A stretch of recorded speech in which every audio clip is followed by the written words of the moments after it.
Everybody, welcome back. It is Immortals versus Digital Chaos. We just got done watching Immortals stomp VGJ Storm for the second time in 3 days. We're about to watch them face up against what is one of the tougher teams in North America, Digital Chaos. They beat the Dire, who is kind of our current standing number one of the North American qualifying teams. They beat the Dire just not yesterday, but the day before on Tuesday. 2-0'd them in the series quite nicely. But then, the next day in King's Cup, they got 3-0'd by the Dire. So I would say they're kind of our second place North American qualifying team right now. See if Immortals can actually take them down a notch. I've got Eosin joining me as an upgrade from Draskell Dota 2. Welcome, Eosin. Oh, thank you. What an honor to be called an upgrade to Draskell. I mean, I had to give you that one since Febby was being a bit of a jerk to you in lobby. Maybe it wasn't intentional, just not knowing that you were casting at all. No, he's a clown. He probably actually wouldn't even know, but it's not ill-intentioned or anything. I mean, I don't mind. I had Febby the other day try and tell me that he was the world's best Enigma player. He must have fed after that. He told me that he had 100% win rate over the last 2 years. I immediately looked it up on Dota Buff. He had something like a 60% win rate with it, with like 20 games or something, and we immediately lost. That sounds like Febby. Yeah. I'm trying to think of other good Febby stories. That is my motivation for signing with you and this rift between you and Febby. Okay. I've got your back, Steve. Thank you. I mean, I'm pretty excited to watch NA stuff right now because I've been doing nothing but EU and CIS, and I'm gonna have to assume that the NA region is going through something similar at the moment, where everyone is just playing everyone over and over again. Yeah. That is exactly what's happening. In fact, we had a bit of a delay for our qualifiers today because there was qualifiers from other tournaments going on. We've got Star Ladder, PGL, and what else? There's we had King's Cup going on for North America, and then there's, for some reason, EG is playing Complexity for I don't know what. I don't know why they're playing them. I'm not even sure if it's a qualifier game or if it's just a one-off something, but that's also happening right now. So yeah, there's a lot of back and forth between all these, let's say, like, 8 teams of North America just playing over and over and over again. 5 seconds. I think I watched the same teams play for the last 3 days against each other. It was like Mouse against Secret, and then Secret versus Kingwin, and then I think for the CIS region, I watched Empire and Na'Vi play like 8 different times or something. And so, what is the tell us about Europe? Because I've only been watching a few of the games. What is the meta in Europe? Who's on top? What's going on? Well, they definitely don't ever pick Dazzle. I think I've watched about 40 different games. I have not seen a Dazzle even once. Night Stalker is definitely up there. AA also up there. AA is pretty much first picked almost every single game, if not banned. Beastmaster has been picked a couple of times, but not very popular as well. I think the heroes that are currently banned out are also very popular over there. Gonna have to wait and see what else they pick and ban over here to compare. But I mean, as far as the teams go right now, Secret's looking pretty solid. They haven't had Fata for the last 3 official matches, or match days, I guess, and they've had 3 offlaners for every day, and they've won every game. So, I mean, they're doing pretty good right now. All right, not bad. What, they've had 3 different offlaners for all 3 days? Yeah, to stand in for Fata, because Fata couldn't be playing. So they had like Hestajo, and then they had DK Phobos, and then today they had someone called Sparta. And is there any reason that they changed? I have no idea. That's the interesting thing. It's someone said they were basically going through the A to Z challenge with all offlaners right now, but I don't really know why they do it. Who knows? There might be some other reason to it. Right. Well, going back to your pickup on the draft there, I don't think we've seen a whole lot of Dazzle in North America either. I can maybe only think of like maybe one game that we were casting Dazzle. So this is definitely a different pick from Digital Chaos, and I kind of have a feeling that it's just something that might be a little bit good versus Immortals, because I don't think I really need to tell you about Immortals playstyle, because honestly it hasn't changed too much since they were MVP Phoenix. All right, so we're gonna have a action-packed game here, right? Yep, you're gonna have 5 the old seconds MVP remaining. Phoenix aggression. They're gonna look to win their lanes most of the time, and they're gonna look to try and transition that laning phase into very aggressive objective taking at first, and then we're gonna go into like the 20-minute mid game and have fight after fight after fight after fight, some of which Immortals will lose, and then they'll pick themselves up and figure out a way to make that same team fight work for them 2 minutes later. You know, it's like the Immortals, like, they have to sometimes lose a fight to figure out, like, how to win it in the next time. Like, oh, we can't have, like, for example, in our series earlier, they couldn't have the Sven going first against the Viper. He just couldn't kill the Viper, and he would end up getting Viper struck down, so they always wanted to have, like, the Venomancer Frev initiating and drawing the attention, and Sven would always wait until he saw, like, an Earthshaker or something like that, and go jump his ass. You know, it was like that classic MVP where you could see the wheels turning and them figuring out like how to win the team fight, because that's all that matters to QO, right? Well, this is a great team fight hero coming right up. This is a hero that isn't picked up at all in the EU and CIS region as well. I think it got picked up once, but that is it. Tidehunter not very popular over there, and I can't begin to stress how happy I am to watch this type of game, because the last series I casted, and no offense to the teams, but I watched OG play against Kingwin, and that was the slowest game I've ever watched in the last 40 or so series, because they picked Arc Warden and I almost fell asleep. Oh yeah, I saw that game. And it was just OG completely owning the map, and Kingwin were stuck in base, but they had like Venomancer and like, you know, pretty good tower defending heroes, right? Yeah, pretty much. And it was just OG. They, you know, farmed up the entire map and decided to go in when they had like a 30,000 net worth lead and still had to rat the racks. So, I mean, it's a winning strategy, but sometimes not the most entertaining. Jakiro, huh? Jakiro taken away from Immortals, who have been playing some Jakiro. They played it both off lane as well as support. Today they played it off lane. Yesterday, or on Tuesday, they played it both support and off lane. I gotta say, it was impressive what the core Jakiro could do. In fact, in our last series, they had Jakiro Bloodseeker, and we saw Jakiro outputting some real damage with that liquid fire, both on towers and on heroes when he was blood raged up. Stands ready. I feel like on paper that hero is actually insane. Like his ice path, you can actually realistically reach 25 in a lot of games if you play core Jakiro, just because of his level 10 talent. I forgot what percent. Is it 25%? What is what XP what? gain?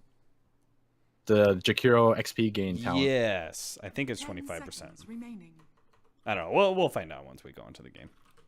Yeah, but that level 25 ice path talent is something else. Like, it turns his ice path into one of the best disables in the game, in my opinion. Yeah. Yeah, 25%. Radiant team pick. You were correct. Good work, Eosin. Thank you. I never play that hero. What? Why don't you? Isn't it a support hero? Yeah, but I don't know how to play it. EC's turn to pick. I mean, it sounds simple, but I don't know how to play the hero. I'm Don't not you gonna just lie. run at things in liquid fire and dual breath Yeah, them? But the point is, I'm better at running at people with other things. Okay, I feel you. 10 Pugna. seconds remaining. Immortals have picked up a Pugna, so they now have two beasts 5 seconds in remaining. tankiness, Tidehunter and Sven. And they've got this team fight lineup, and there is finally the pushing power that Immortals seem to always need. And this probably gives them better late game as well, just because Pugna is pretty decent late game, but Sven is one of the be-all, end-all late game carries right now. I think some of the other regions, like, they like to take the troll warlord whenever they see Sven. They just want to stick the troll on top of the Sven, and then the rest of the team is basically going to deal with everyone outside of Sven. And sometimes there's even like really wacky strats I've seen where they would draft the PL even though the Sven is open, or I think it's been drafted even once after seeing the Sven, and they basically just have the PL kill everyone else and then have the other heroes deal with Sven. So people have different ways of dealing with Sven in the different regions, it seems. I think DC definitely still need an answer for it. And okay, I guess that's the Sven answer. You know, Jaskal actually suggested a Razor in our first game of Immortals. And it ended up being a Viper instead, but it kind of got us talking about Razor. And he just doesn't seem to be too favorable of a hero right now, even if he is a good counter to the Sven. Just not a whole lot teams running it, but it seems Moonmeander feeling confident. We'll grab it up for Abed, and they're going to be running a safe lane Mason Jakiro and an off lane Beastmaster. This is very unexpected. So how the hell do they try and match up their lanes? Are they good with just... It's got to be a tri-lane, right? Yeah, I think so. They want to match the Jakiro with the tri-lane up against the Sven. Though I don't think the Beastmaster is going to be too happy with this matchup against Tidehunter. So maybe... What if they did a Beastmaster tri-lane? That's not terrible, right? Maybe they just put Abed in the tri-lane and they Mason against the Pugna. I wonder how that matchup goes. I don't think I've ever seen that. I'm pretty sure Pugna would win, but at the same time, it's not like you're going to lose hard, right? Yeah. I mean, the only reason why I would suggest it is because if you put the Razor in the tri-lane, I think your tri-lane becomes that much stronger.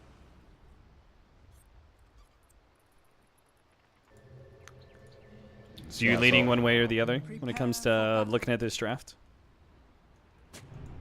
I'm just like checking their items right now, and if you look at Mason's items, he's going with mid items, and Abed is actually with laning items right now. Okay, so if they match the Razor versus the Sven in the tri-lane, you would have a 1v1 against the Pugna for the Jakiro, and then they would have still the Beastmaster faced up against the Tidehunter, but I'm sure they still just trade farm back and forth. Yeah, I think that matchup is actually pretty even, but it's like, while it's even, it's so much harder to be the Beastmaster. There's like far more room for error as a Beastmaster. I mean, Tidehunter is very straightforward, but as a Beastmaster, you have to like go through all this trouble of microing very well to make sure that you don't feed boars and are able to farm without getting anchored.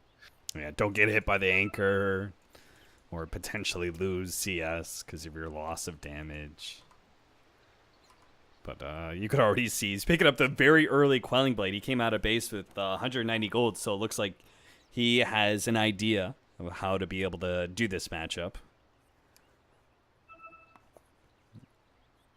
I mean, so far, if I have to look at the laning setup, it looks like DC know exactly what they want to accomplish and what they're setting out to do. So I think with this kind of a setup, they should come out on top in laning, especially because I feel like Immortals early game isn't going to be, moving around the map and trying to find kills with a Night Stalker as well as an AA. They're not exactly the greatest when it comes to that. Night Stalker is okay, but AA really needs to get his levels.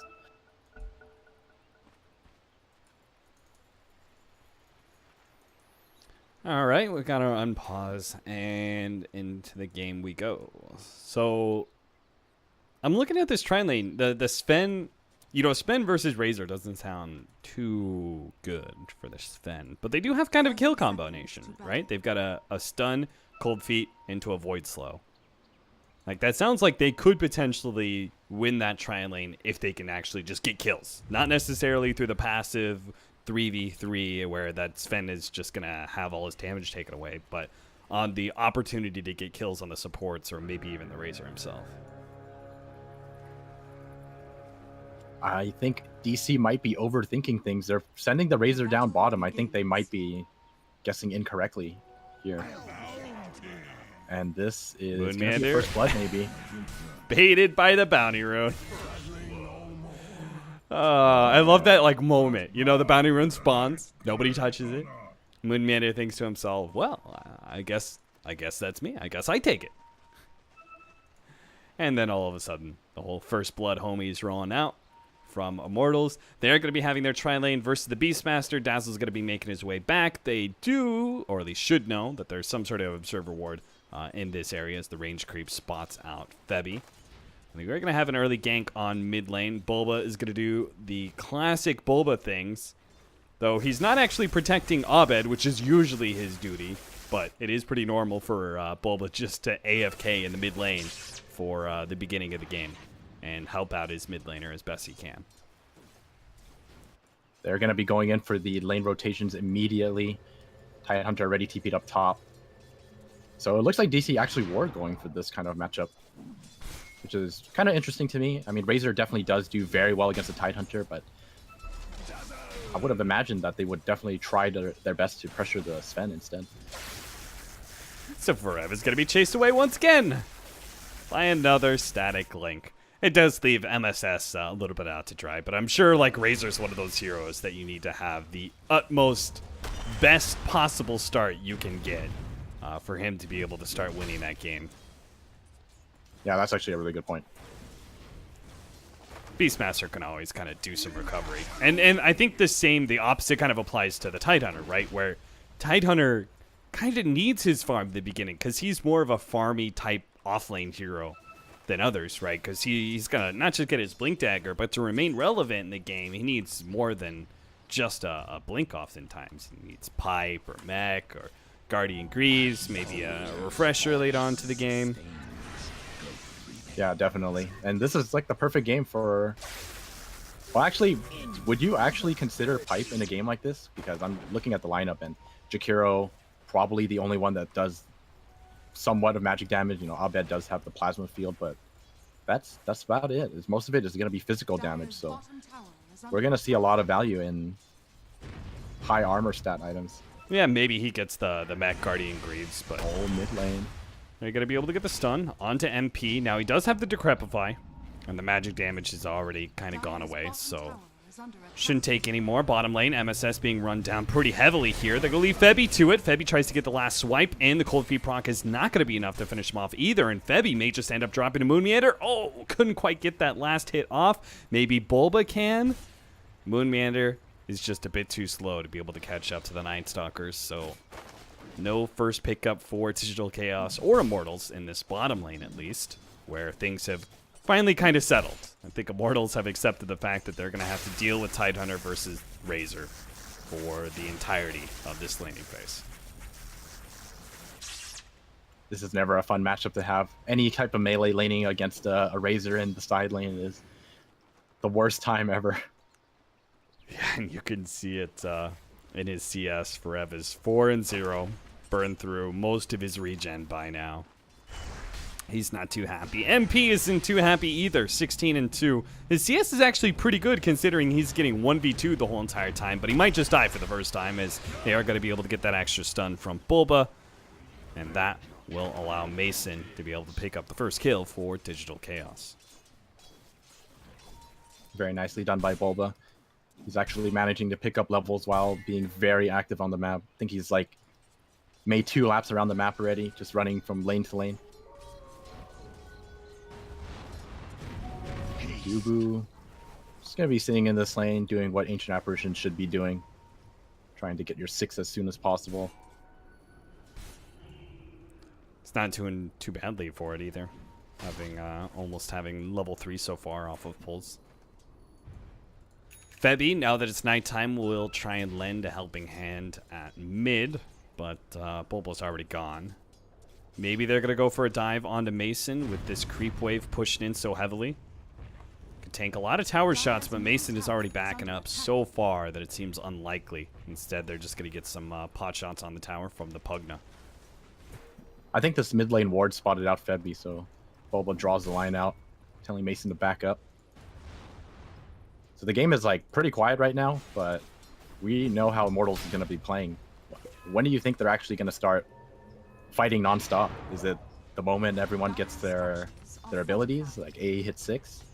I think they might do a little bit of that when they have Ravage and just try and create the space for QO and a Sven to be able to farm and carry this game for them. They kind of did a similar style with QO's Animage earlier. And then the game before that, they did have a QO Sven, and they actually started losing the game pretty heavily around 20-25 minutes. But QO went for some pretty aggressive items, Mask of Madness to kind of farm up jungle, and then ended up getting a relatively fast Blink Dagger. Febi's in trouble here. Going to be double slowed down. They have another stun coming in from Bulba pretty soon here. Looks for the double stun. He's going to give up his life for that one, though. Jesus. Between the sprint, the Decrepifying Magic Damage Blast, MP knocks Bulba a new one. And DC are only able to pick up that one kill for Bulba's sacrifice. Dubu is able to get himself away. And upgrading the courier at 6 minutes in. Coming soon to you at a pub near you. Jeez, I better never hear that from any of my supports. 6 minutes in, the courier's not upgraded. He's like, but I saw Immortals not upgraded till 6 minutes. Hey, Was it dead or something? Sometimes you just forget. I don't know. Or did they really Sometimes you just not forget. upgrade it? Wow. Hey, you can't blame the support for that. You know, you gotta, as a mid player or whatever core player, you gotta pester your supports. You know, please upgrade the courier. There's a chat wheel for it. Two-man smoke up Dubu and Febi. They do have a nice kill combo. Cold Feet into Void. Hopefully that slow is enough to be able to make the Cold Feet latch. They're going to go for a dive onto Mason. Coming in behind this tier 1 tower. Mason knows he's dead, but it's not just that. They're going to be able to get a lot of damage on this tier 1 tower, maybe even finish it up. At the same time, Forev does die at the top lane due to another run-in to Abed, and this time some supports to be able to chase him down. QO with the Mask of Madness is chasing MSS away, but MSS successfully does drag the creep wave off the tower. This is actually a really cool combo. This triple nuke from the Pugna. It's like this middle lane is actually very dangerous for DC. So where does MP go from here? Because he's taking that mid tower. He's not going to hang around for the whole game. He's going to start moving around. But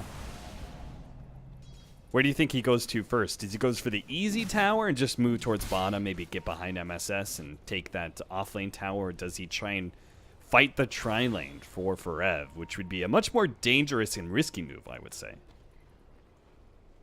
Well, he is heading up top, so my guess is that he wants to fight with the Ravage, since Forev is now level 6. So, and there's a big juicy stack here. Goodness, what the hell is this stack?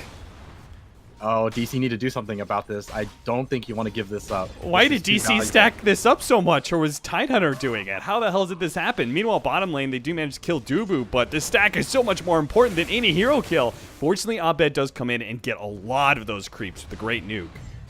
But most of them still go to Immortals. So that's got to be a big win. I don't know who was stacking that up, but Immortals definitely won the stack war. I mean, I don't want to point fingers, but there's only one support up here who hasn't left the lane. Moon, what are you doing, man? Maybe he thought they were going to be able to clear it with the Jakiro first before Tide and Pugna could get up there. Yeah, I mean, theoretically, I think any of the cores could have done it. I mean, apart from Beastmaster, since you don't max out the Axis, you know. I think Razor could have slowly spammed it out, but, you know, Immortals, they had tabs on this. This tier 1's going to be dropping pretty quick if Immortals have their way, but they do have a Hawk from Digital Chaos spotting this all out. Or at least some of it. They see 2 of the heroes. The other 2 are coming in freshly smoked. Look for their opportunity. God's Strength pop. Start running at the heroes with a war cry. They do manage to get the stun. That's going to be on Moonmanor. See if they can kill him before the Shallow Grave. Not quite. So that kill's certainly going to be delayed. MP actually starts going on to MSS. Moonmanor's going to be able to heal himself back up behind the tower. Bulba's going to be silenced before he gets off the stun. Bebby drops dangerously low, but it's going to be Dubu who ends up being the sacrificial lamb for the rest of IMT to be able to get away. So not quite the smoke rotation that they really envisioned. Digital Chaos pretty quick on the rotation there in the TPs. That was a great macro pyre from Mason. It just pretty much cut the entire team in half, and if they were to commit to that, I think Immortals would have lost a lot more than just Dubu. Unfortunately for them, it was daytime, so you can't exactly expect a gank like that to go too successfully when they can pretty much see you from 800 range or so. But all things considered, I think only losing Dubu there is pretty fortunate for Immortals. It's got to be a little bit concerning for them too. Abed's just free farming this whole entire time. And, ooh, that always hurts to see. Febby not quite yet, level 5 at 10 minutes in. Yeah, and Ancient Apparition isn't 6 either, so both of the supports somewhat behind. Definitely hurting Immortals. They're not even making use of the Ravage either. But I think to be fair, there's not too much follow-up for the Ravage, so it is kind of difficult. Radiant are scanning. Trying to work towards an Arcane. Actually went for a Solar Crest build first, which is I like that better than the mech build that we were suggesting earlier. It feels like mech is sort of an outdated item right now, and Solar Crest is definitely the preferred, especially when you're looking at this counter to the amplified damage, for example, as well as to the single target focus that both Razor and Beastmaster are going to be employing. Yeah, I definitely agree with that. And there's going to be a big smoke up from DC. Let's see if Immortals are ready for this rotation. They still have the Ravage on Tidehunter, so we can always blink in here. It's right next to he's going to be right next to all of them now. There is going to be the Ice Path, but he actually doesn't get hit by it. He's going to be able to get the double Ravage, see if they can grab both these heroes. They only get Mason off of it. Bulba turns around, gets the stun off, but still taking a lot of damage, and one last right click from MP. Actually secures the kill. Moon Meander and MSS quick to retreat out of this tier 1 tower area, as it will surely be pushed by Immortals, and don't think there's anything Digital Chaos can really do. What is Digital Chaos waiting on, by the way? Is there a certain amount of farm that's necessary for Razor before he comes into these fights? I don't really think so. I honestly feel like he has more than enough. War goes off. What a trap set up by Digital Chaos. QO went for the instant TP, but got stopped as MSS didn't actually TP out and stuck around, managed to stop the TP of QO. And now they might be able to find some extra heroes. Bulba only gets the stun onto Forever, and he's going to lose his life. MP, nice turnaround there by him. Abed on the front line, so make sure there's no extra pursuit. And Ice Blast comes in. Not going to really be able to clip anybody there, it looks like. And it's Digital Chaos's turn to now push down the tower. Not going to be able to do too much against this, not having Ravage, as well as your Sven being down, and especially since the AA just used the ulti. I'm kind of surprised that they aren't stacking even more for Kyo right now. There's a bit of a stack on the left side, but I don't think the one on the right has been touched on too much.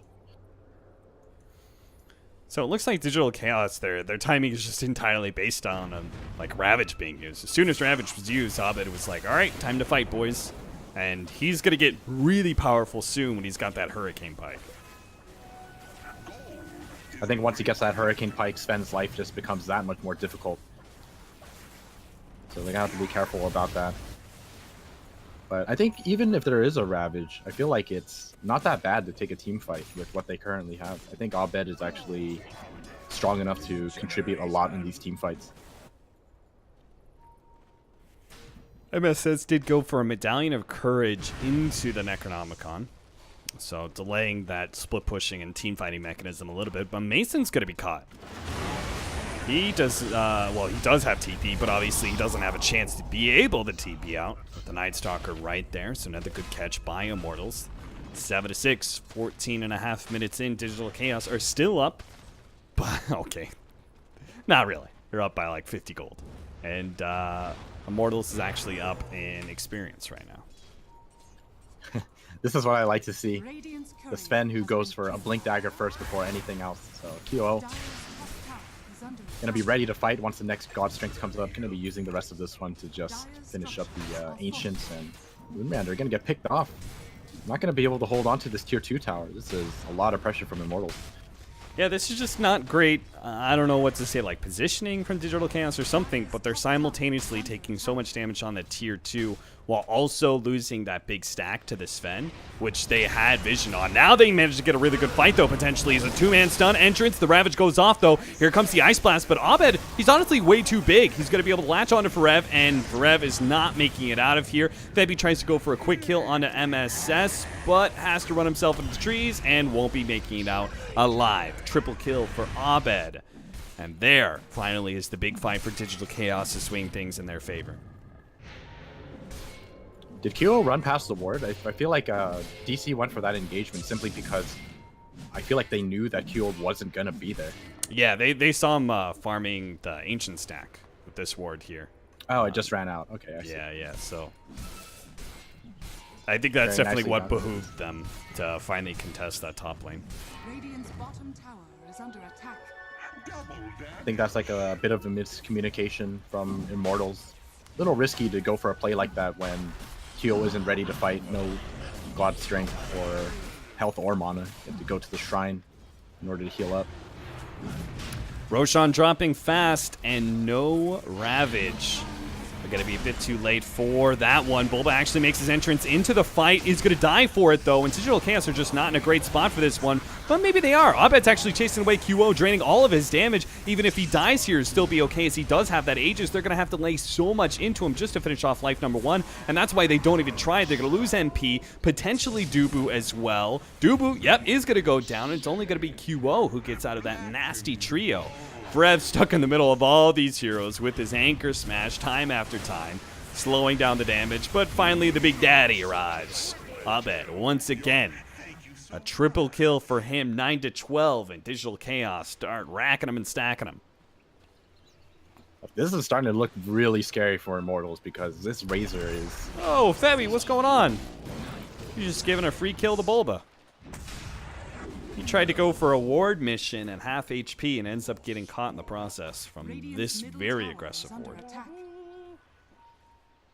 Another thing to mention is it's actually very impressive how fast Bulba managed to finish this Blink Dagger. It was finished at like 14.5 minutes. Drain, baby, drain, but Abed will survive. The Aegis remains intact for Digital Chaos.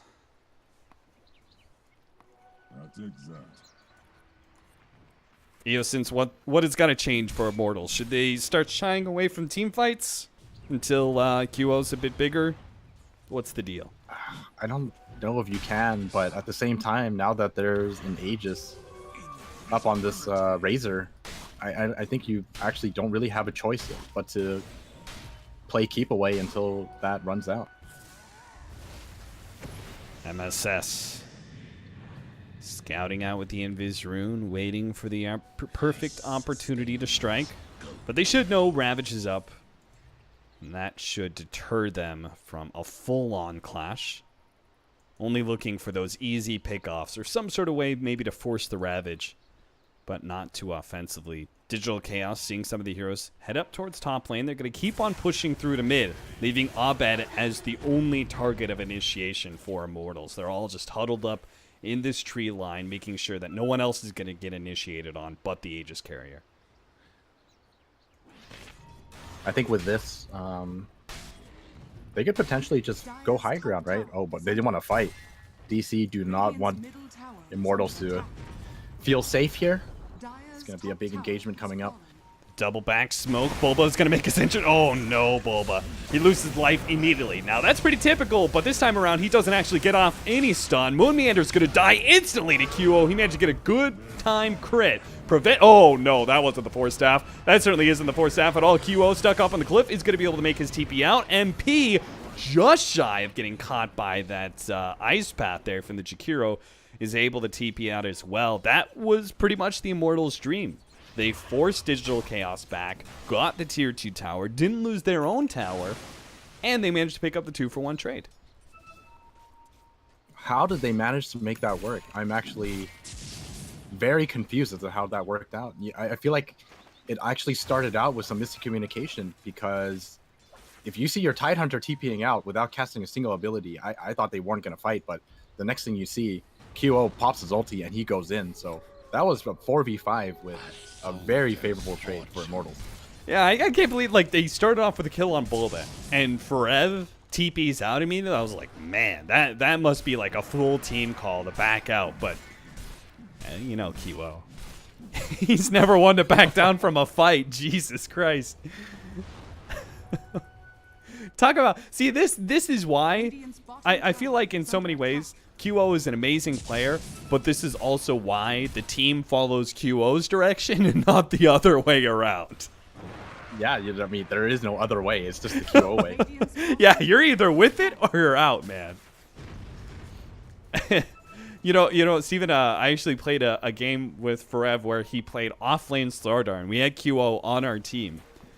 And I asked him, I was like, isn't that kind of a garbage off-laner? He's like, yeah, it is, but I've got to start playing MVP Dota. So, you know, he just had to pick up an aggressive initiator for QO. Forev's going to be jumped on here. They're going to see if they can force out the Ravage, but simultaneously not really get caught too badly.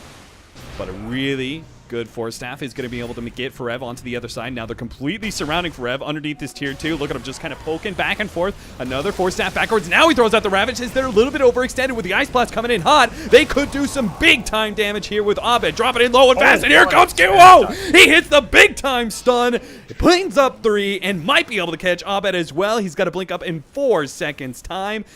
Much needed S&Y gets a little bit of extra movement speed to Abed, but it's not enough. They're going to catch him, bring him down as well with no Aegis. Immortals have done it again. Immortals, just when things start looking a little bleak, they find a way to win a team fight. All right, with that one display, I now understand what you're talking about. Things just don't look well. They fight, and they just sit back, they think about it, and the next fight, it just looks perfect. That was some great baiting by Forev. He just played them so badly. Yeah, 4 staff after 4 staff. I think the first one was MP over the cliff, and then Forev using another 4 staff to get deeper behind the tier 2. And Immortals finally saw, like, all right, they have definitely overcommitted.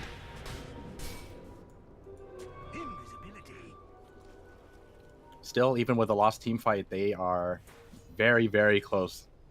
This game could be anyone's. But DC going to be looking to make moves, knowing that the Arn isn't a Ravage. Slowing down MSS, looking to get the Ice Blast on top of him, and a bit of burst damage there. MP, oh, QO is actually going for Abed at the same time. This is the real fight, though, but QO is losing his damage so fast. They do manage to finish out the Beastmaster. Back over to QO, makes his blink away, but Bulba's hot on his trail, has the vision from the amplified damage, slows him down a little bit more, but Abed wants the easier kill on Dubu. Now he'll look for the harder one. Goes for QO again. Bulba's got a stun up in another second. No blink, though, as that's going to be stopped by Forev's Gush. Abed. But top lane. Yeah, what is happening top lane? Tier 3 is almost down. Digital Chaos, you need to get your boys back here and defend real quick. A nice 2-man stun. That's going to start things off. MP turns around, though. Sucks Moon Meander dry. Tier 3 down and not stopping as QO is kind of chasing Abed, making sure he can't get the TP back. They may actually have this melee Rex. They actually are going to get this. Immortals are probably going to lose both their heroes for this one, but they are full on committing to be able to finish off this melee Rex. MP just running deeper into the base. Decrepify, all for another Nether Blast, but Febby's got it in the bag. Yes, they are both dead. Febby, don't even try that TP nonsense. You die for what was well worth it. Melee Rex goes down at 24 minutes. that was quite the series of events. They were fighting 3v4 or 3v... Yeah, they were fighting 3v4 in their own jungle. And it was a great gank from Febby as well as MP. They pick off Mason at the top. And DC just unable to react to that. Lose a melee Rax because of that great distraction from the rest of Immortals. And look at QO. And like, he knows all those people just had to, like, book it to top lane. So he takes that opportunity to take a tier 1 tower. Now, hopefully he doesn't get caught in the process, or maybe he just kills Bulba and gets, oh Jesus, a 1400 damage crit, but doesn't have the blink. Has the BKB, but no mana to use the TP, so somebody's got to help him out, and here comes Forev. He's got the Ravage too, lays it out, but QO has no damage, so he can't turn and fight, and Ice Blast is going to be there, but where's the follow-up to bring down Abed? It looks like it's just going to be Forev dying for his allies until QO comes back in. He's got the damage back, cleaves it off the Necronomicon minions. He does end up going down.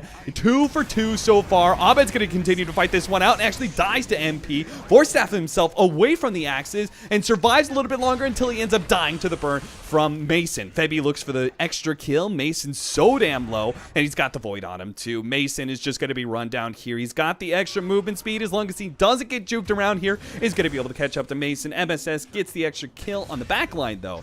Manages to kill Dubu. Febby's got to go for the TP out. Bulba's here soon. Blink and stun. A second too late, Bulba. 23 to 22 is the score, with Immortals leading by around 4K. This is some great Dota to watch. It brings a tear to my eye. Is this everything that you dreamed for of Korean Dota when you were spanking that ass in Korea? No, if you ask me that question, I mean, obviously the preferable outcome is that we're still good. But I mean, that's Zephyr's still top of their game. I'll take this for now.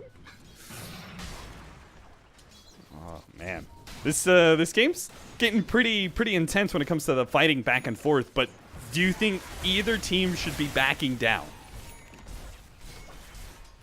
I honestly, at this point, I feel like both teams have what it takes to win these team fights, but it really just comes down to execution. And at the end of the day, it feels like DC's is just harder to execute altogether. It's so much more difficult to run the DC lineup than it is to just, go in there, hit a Ravage, hit an AA Blast, and just make sure you angle yourself for a great Sven cleave. Digital Chaos take away the big Roshan ward. That's where the next big team fight is going to happen. You can tell Digital Chaos really hoping to be able to find a way into that Roshan pit before the Ravage is back up, but now it's definitely too late. 10 seconds left until Ravage. Febby's clearing through all these wards and counter wards that are left up in this cliff area. There's still another set though. Digital Chaos definitely heavily investing into controlling this, because I really don't think Digital Chaos can win if they give up this Aegis to Immortals. I think the Sven just naturally ends up getting too big. Yeah, I think that's a really good point. And I also think that Febby, being as close as he is to this Agnum Scepter, I think Immortals should just keep tabs on this Roshan and wait for Febby to finish this Agnum Scepter. He only needs 150 gold. This is going to be a big pickup. Digital Chaos going for the wide wraparound here, hoping to be able to catch people up on this high ground area, which they usually are, guarding the pit, or even better, on the low ground, the two-man stun for Bulba. Start things off, looking to immediately blow up MP, but now QO Phoenix is here, but he's been stunned up by the Beastmaster, letting the Razor be able to get away. Now they're going to try and slow down some of these heroes. Does manage to get the Ravage onto 4, some of the low ground, some of the high ground, but QO, he's just not getting the opportunity to let out those swings. Bulba gets another stun onto him. He gets the stun onto Abed, but is already dead to the physical damage. MSS in the back lines may end up diving to Febby, but it's definitely Digital Chaos' fight until QO forces the buyback and goes for the kill on Abed, but if he dies here, this could just be Immortals completely throwing the game. He's losing all of his damage, has Amplify up on him, and he gets rampaged by Abed. At just 250 HP, the Razor survives, and Roshan is theirs for the taking now, with 90 seconds on the clock for the Sven, and maybe even a kill on Febby to boot. Mason catches them with the Yule Scepter, slows him down. Another rampage for Abed, because why the hell not? And just like that, Immortals found just the worst fight in the world. This is exactly why. It's just, I feel like it really is that even of team fighting. It's just comes down to the execution and initiation, and what better initiation can you ask for DC, right? That was MP and Dubu getting caught out of position, great stun by Bulba, and once these heroes are gone, Kyo just has too difficult of a time to get in the hits. He's just getting kited constantly by the rest of DC. Now, Digital Chaos did just lose their range max in top for all of this, but they will get Roshan. Doesn't look like they're going to be able to push into high ground so easily, though, with only 30 seconds left for the Sven. But if they can kill the Sven again, the game may just be over with him having no buyback. Immortals fighting around this one. Moonman are going to be slowed down pretty heavily, but no drain from the Pugna. It's starting to feel like Roshan isn't even that easy to take. Jesus, look at this. Now Febi's going to be here. He's got all the vision inside the pit. They can start running at that pit pretty soon. Here's just about Roshan's about to fall. Abed picks up the Aegis. Febi just gives his life away. And now Digital Chaos, it's a grab bag. Who else are they going to be able to get? It looks like they want to be able to grab Freb, a 4-staff 1. Still not enough to be able to get out of range of that. Whoa. Jesus. QO gave me a heart attack. I thought he was about ready to blink in on the side or something, but just a God Strength blown and Digital Chaos will back up. Trust me, he was ready. You don't God Strength if you're not ready. Dude, every single time I see QO initiate, it's so rare to see him do the straightforward initiation that I actually expected him to do like some sort of tier 2 or shrine TP. I was expecting him from like the left-hand side, so my camera just freaked the hell out. Radiant are scanning. Illusion. Well, this is looking bad for Immortals, but I think that they're still going to be able to pull it back if they manage to do exactly what they did earlier. You know, this was a position they were in earlier. There was an Aegis on the Razor. They just decided to avoid fights altogether and wait for their moment to strike.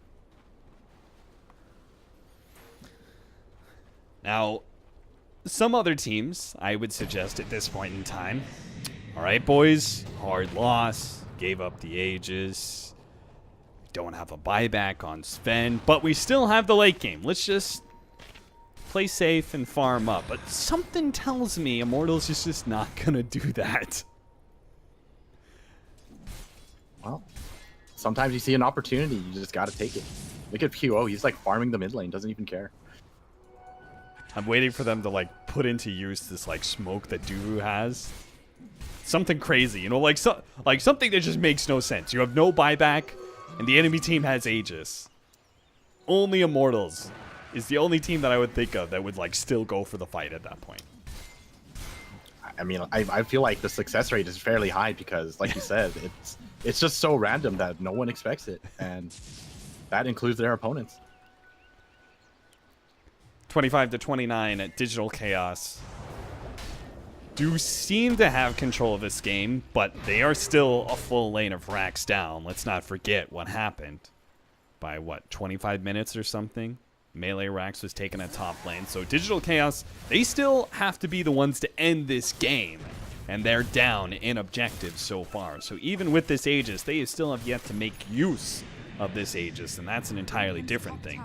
Mortals, meanwhile, are going to be playing the dodging game and fighting anywhere but where Digital Chaos is, farming up and waiting for that high ground push. Radiant's top tower has fallen. They will have to head back, though, if DC decide on continuing, which I think they most likely will. Might At the as very well, least, right? they want to drag everyone back. Is under attack.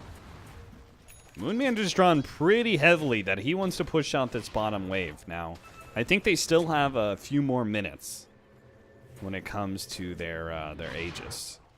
So if they want to get a little bit better control of the map before they go high ground, I do understand that.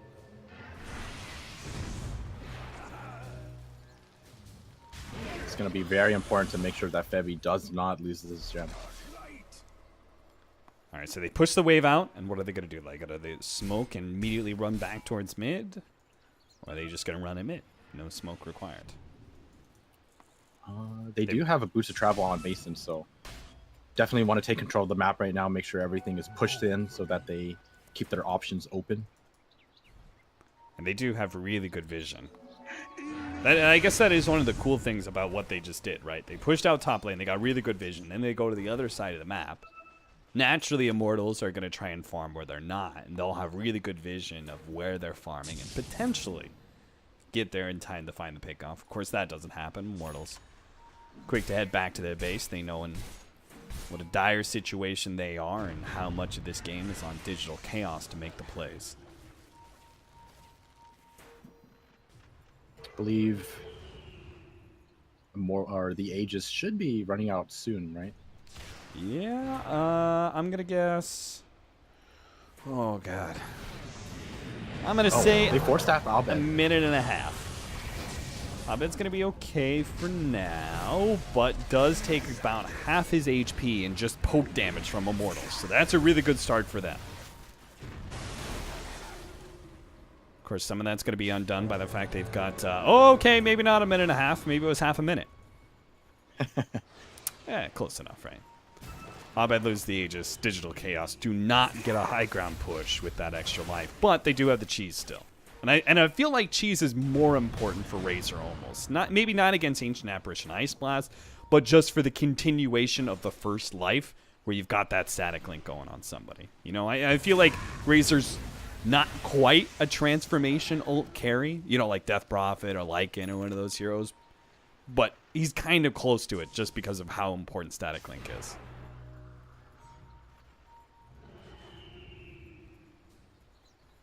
He's been doing a very good job in making sure that he catches out the Sven every single time, and they're smoked up right here. This could be bad for DC if Immortals are able to find the right initiation.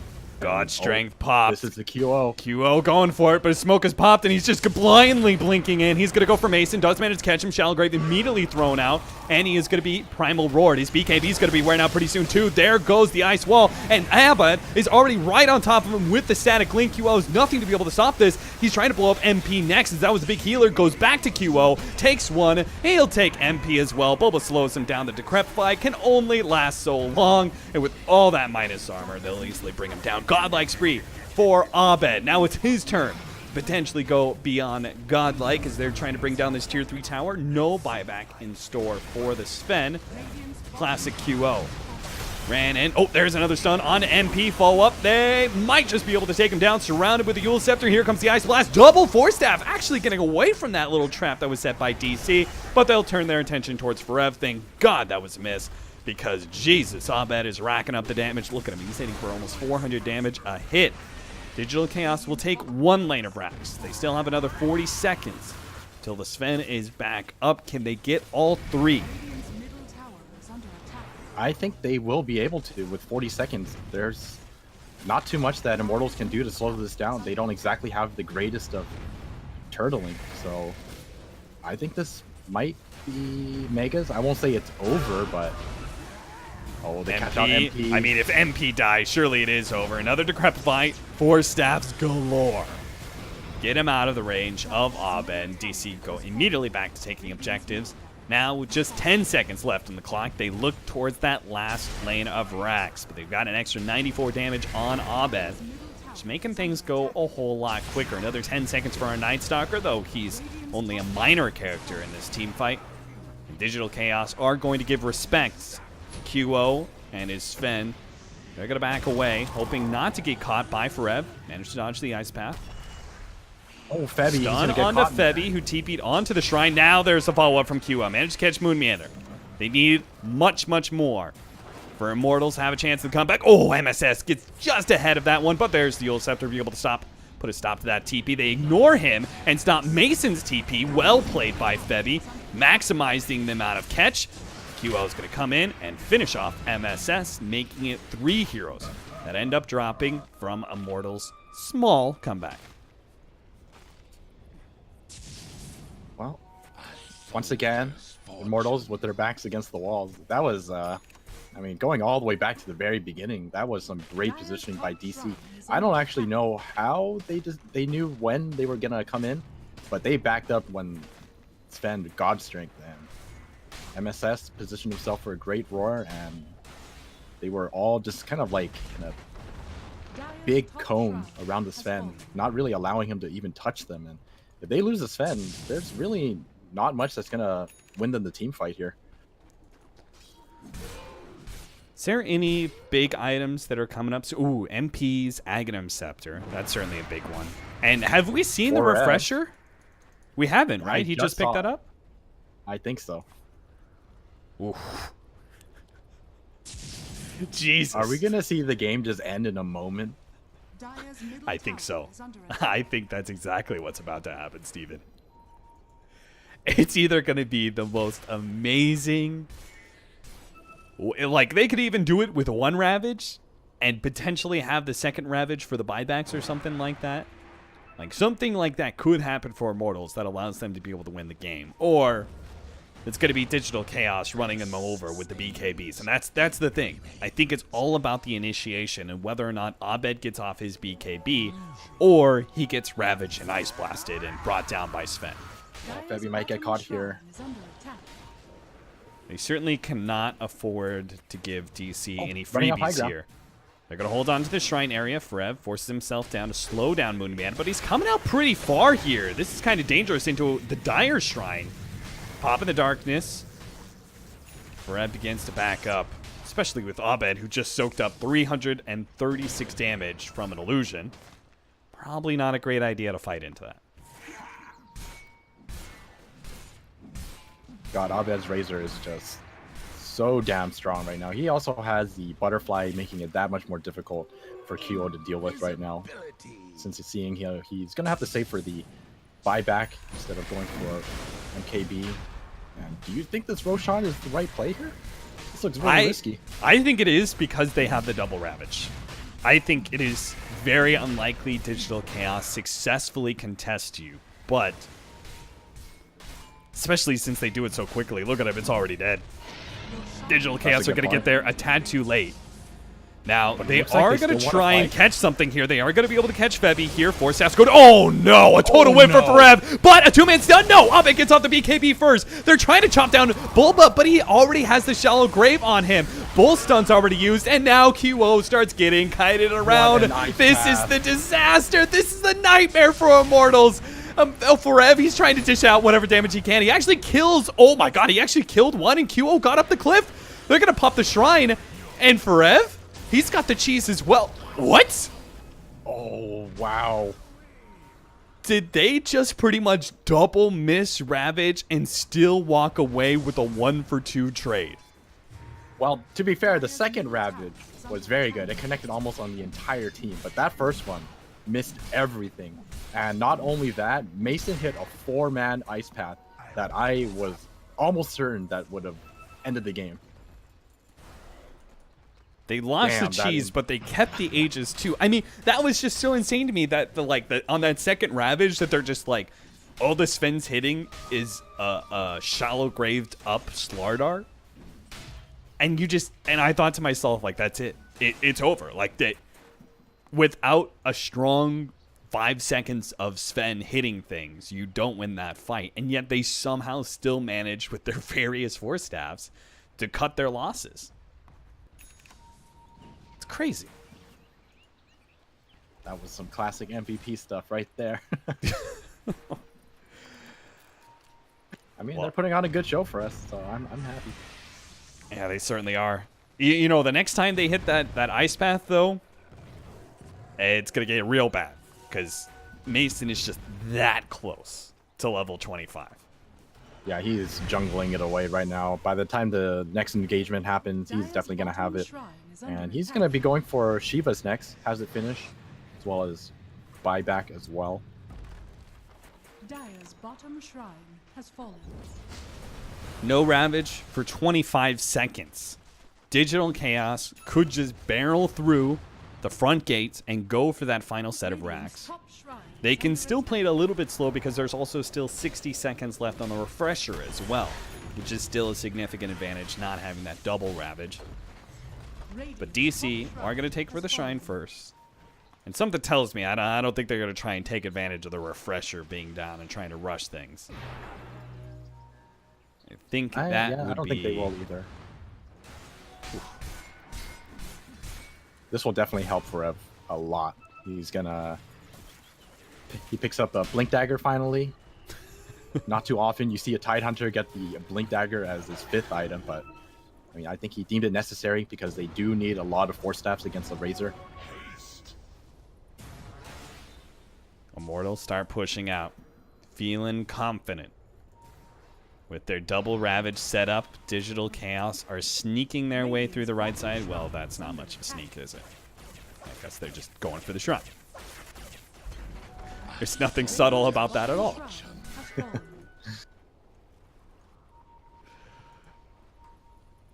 Immortals, man, they always give me some real fun games to cast.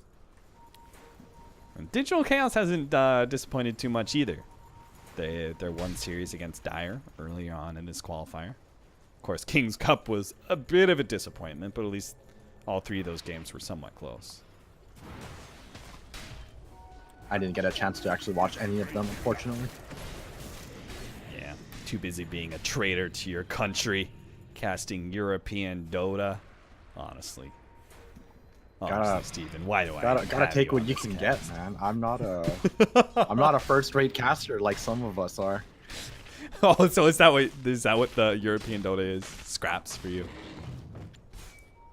I mean,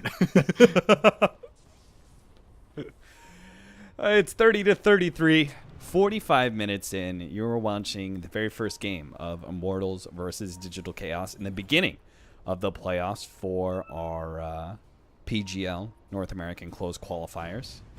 It's been a tense back and forth game number 1, and it feels like it's just about to come to its conclusion, but neither side has a clear advantage. There is the late game advantage, I would say, is slightly in the favor of Immortals, but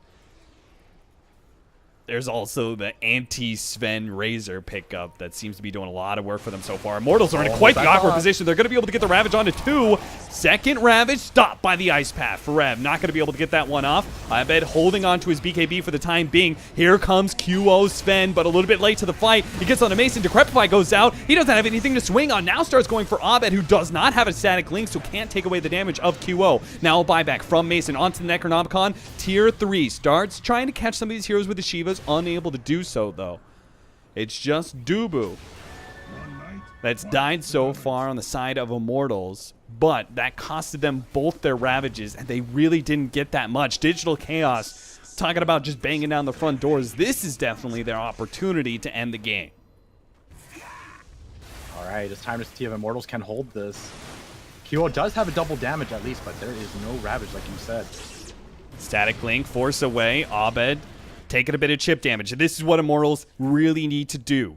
Chip, chip, chip, chip, until they can finally get the opportunity for QO to blink in and get the killing blow. They do have that Ancient Apparition coming up. Just 8 seconds time. And even that, I wouldn't even say that Megas is the end of the game. I would say even far from it. So they could bear the brunt of the loss of their Raxes if it is absolutely necessary. But Immortals don't have to give it up just yet. Digital Chaos not able to force things while heroes are down. But they still have 80 seconds without a Ravage. Abed slowed down, again, taking more chip damage from the Pugna, but there's always the Moon Meander heal to offset things. There is a big push coming into the top lane. Digital Chaos have already lost one tier 4.